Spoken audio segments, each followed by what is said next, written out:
Another mnemonic to prevent forgetting is rehearsal. Rehearsal, we actually have a few different types of rehearsal. We have maintenance rehearsal and elaborative rehearsal.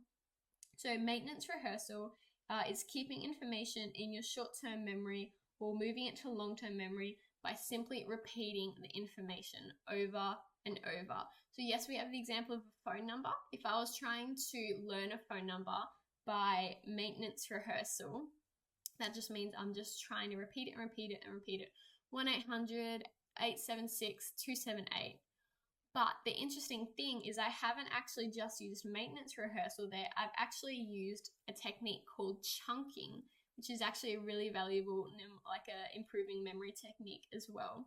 So chunking is breaking down the list that you need to remember into manageable or related chunks so that you have a more related group of information to remember, and you actually have to recalling less things. Because, for example, if I was trying to remember this phone number and I was like 1-800-876-278, that's a very long string of numbers. That is 1, 2, 3, 4, 5, 6, 7, 8, 9, 10. Like a standard phone number, that is 10 numbers that I'm trying to remember, which is just too much for my poor brain. So by using the method of chunking, actually breaking it up into smaller groups, 1-800-876-278, that's now only 3 groups of information that I'm actually having to recall.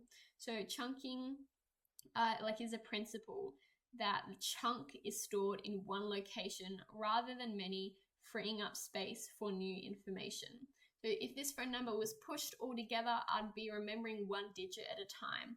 But by breaking it into chunks, I can store the chunk 1-800 together, 876-278. So that's actually freeing up more space, especially in my working memory, to remember more things.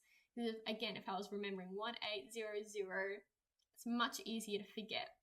But if you do break it into those chunks, then it's actually much easier to remember. Another really good example is a shopping list. Like I said earlier, short-term memory is not very efficient for shopping lists because it is limited by that, up to 30 seconds and 5 to 9 items.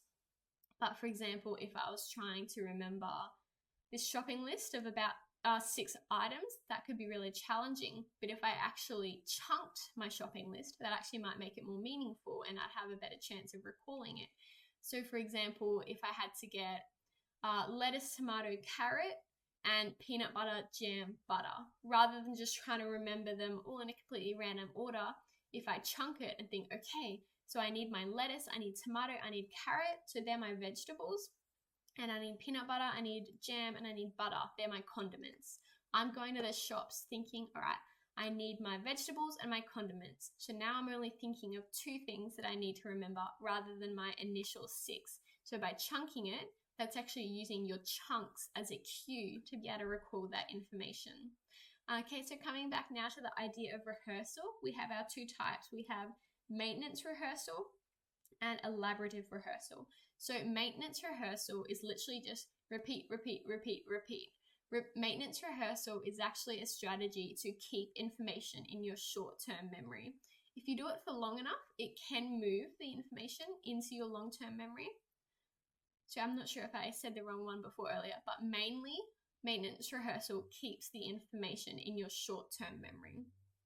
So for example, with my shopping list, if I was going to the shops, because my short-term memory is limited to 30 seconds and only those 5 to 9 items, I'd be going to the shops thinking, all right, lettuce, tomato, carrot, peanut butter, jam, butter, lettuce, tomato, carrot. That's my maintenance rehearsal. I'm trying to keep it actively in my active short-term conscious working memory by repeat, repeat, repeat, which is maintenance rehearsal.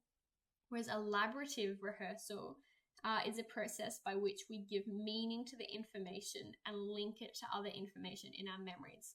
So the idea of elaborative rehearsal is that by actually giving meaning to the information, we can actually semantically encode it and achieve that deeper processing, connect it into our long-term memory so that we actually have more cues to retrieve the information.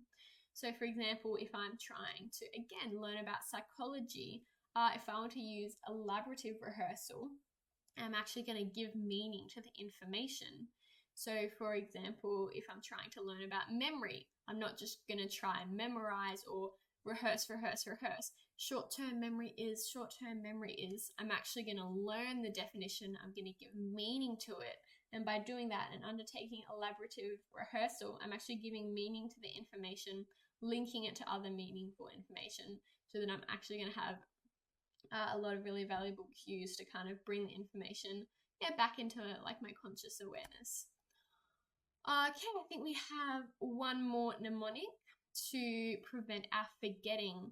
And this mnemonic uses the idea of a house, which is why we have our amazing picture of a house. So this is actually called the method of Loki. I don't know where the name came from, but I always sort of like Loki, like, I actually don't know my superheroes or anything very well, but I feel like Loki has like a castle or a house or something. So how I remember it is Loki, think castle or house, because the method of Loki is a mnemonic that actually utilizes spatial memory to aid in quickly recalling information. So it's actually visualizing what it is that you want to remember in a series of familiar locations, such as your house.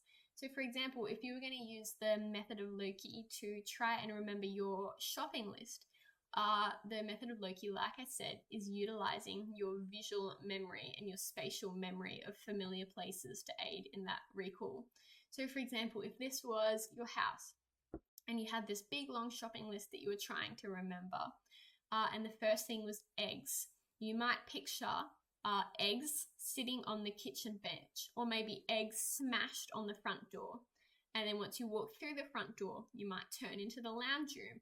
There might be a packet of biscuits on the bench, and that might remind you to, I've got to get biscuits. And then you're visualing, all right, next, if I move into the kitchen, there's some butter on the table. So then I'm going to remember that I use butter. So the method of Loki is actually not about, having butter on the table or eggs on the front door. It's about visualizing these familiar locations so that you actually have a familiar association with each thing. So again, linking it back to the fact that when we encode things semantically, when we give them meaning, they're actually more likely to have the appropriate cues and be more deeply encoded in our memory.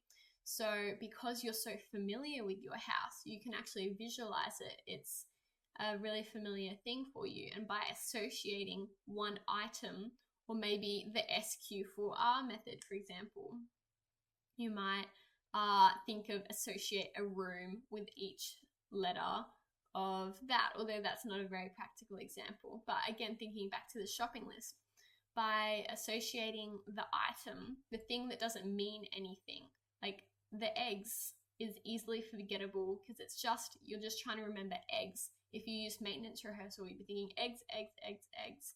But if you encoded it using the method of Loki, you're actually using those familiar rooms to create those associations. So that's the method of Loki, is that kind of that method that uses the visual spatial memory. And again, like all of these different mnemonics, sometimes they work well for phone numbers or shopping lists or psychology content. Sometimes they work for some people's brains and not others. They're just all different. They're all valuable. You might want to use some of them in your own study, but you do need to know about all of them. And I think there's even a few others that we might not have covered today. But there's some really good ones too. Have a look at how we can not forget, which is really